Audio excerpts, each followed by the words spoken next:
The Ecological Indian by Shepherd Crutch III introduces us to some common stereotypes of American Indians and stereotypes of the state of natural resources that existed in the Americas before the arrival of Europeans. In this module, we'll examine some of these stereotypes and how they have influenced ecological thinking. Throughout the history of the United States, several stereotypes of American Indians have been perpetuated. One is of the ecologically noble savage. Crutch spends some time describing this stereotype in his introduction to the Ecological Indian. On page 21, he writes, "Time and again, the dominant image is of the Indian in nature who understands the systemic consequences of his actions, feels deep sympathy with all living forms, and takes steps to conserve so that the earth's harmonies are never imbalanced and resources are never in doubt." Crutch goes on to point out that this image of the noble savage implies that the Indian is somehow less than human. On page 26, Crutch notes, "As the historian Richard White remarked, the idea that Indians left no traces of themselves on the land demeans Indians. It makes them seem simply like an animal species and thus deprives them of culture."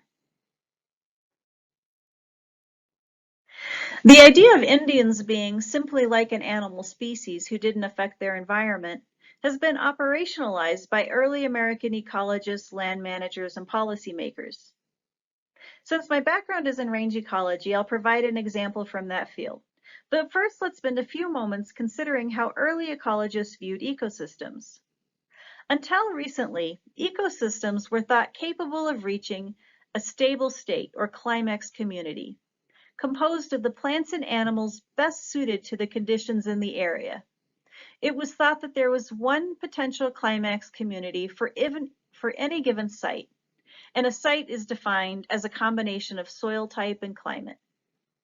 Sites that supported the assumed climax community were thought to be either untouched by humans or managed exceptionally well.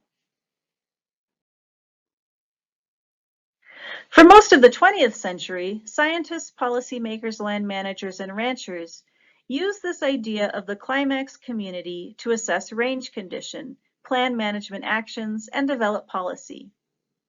The existing vegetation on a site was measured against the potential climax community.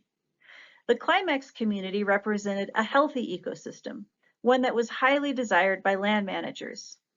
How closely the existing vegetation mirrored the climax community was used to determine the condition of the site, whether it was good, fair, or poor. Policy implications might be attached to the site condition. Managers whose land was in good condition might be eligible for federal funding. Lessees might lose their grazing leases on public lands found to be in poor condition. How do you think early ecologists and land managers determined what the climax community was? Well, the vegetation thought to exist on a site before Europeans colonized the United States was considered the climax community. Any deviation from the climax community was considered the result of disturbance, whether man-made, such as compaction due to motorized vehicles, or not, such as a drought.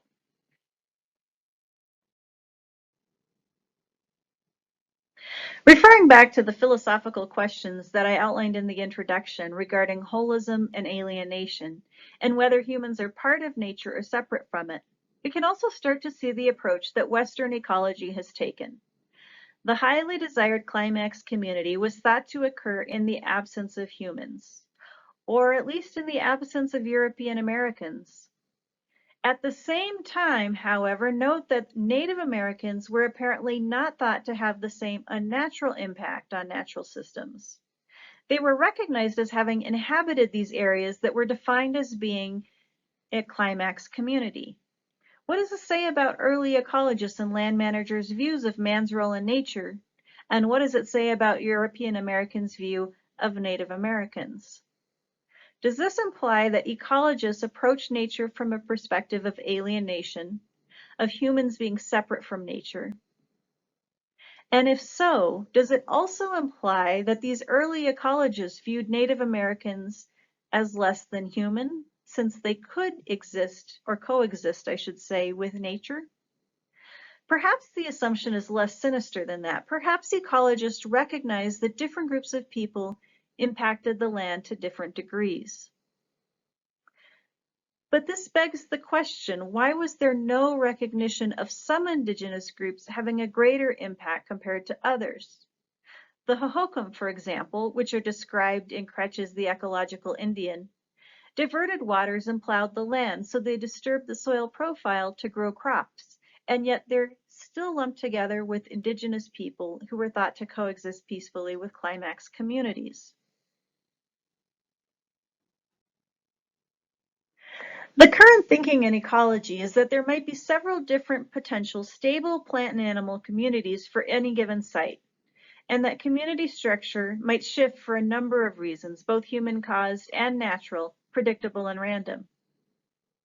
But even as the idea of equilibrium ecology fades, we still see the Western ecological viewpoint of humans as separate from nature. Consider this quote from Kretsch from page 23. Ecologists recognize that organisms are as likely to behave unpredictably as predictably, that in the absence of human interference, if that's possible, natural systems are not inherently balanced or harmonious, and that left alone, biological communities do not automatically undergo a predictable succession towards some steady state climax community, which is an illusion. In other words, Western ecology assumes we can only truly study the nature of nature when humans are absent.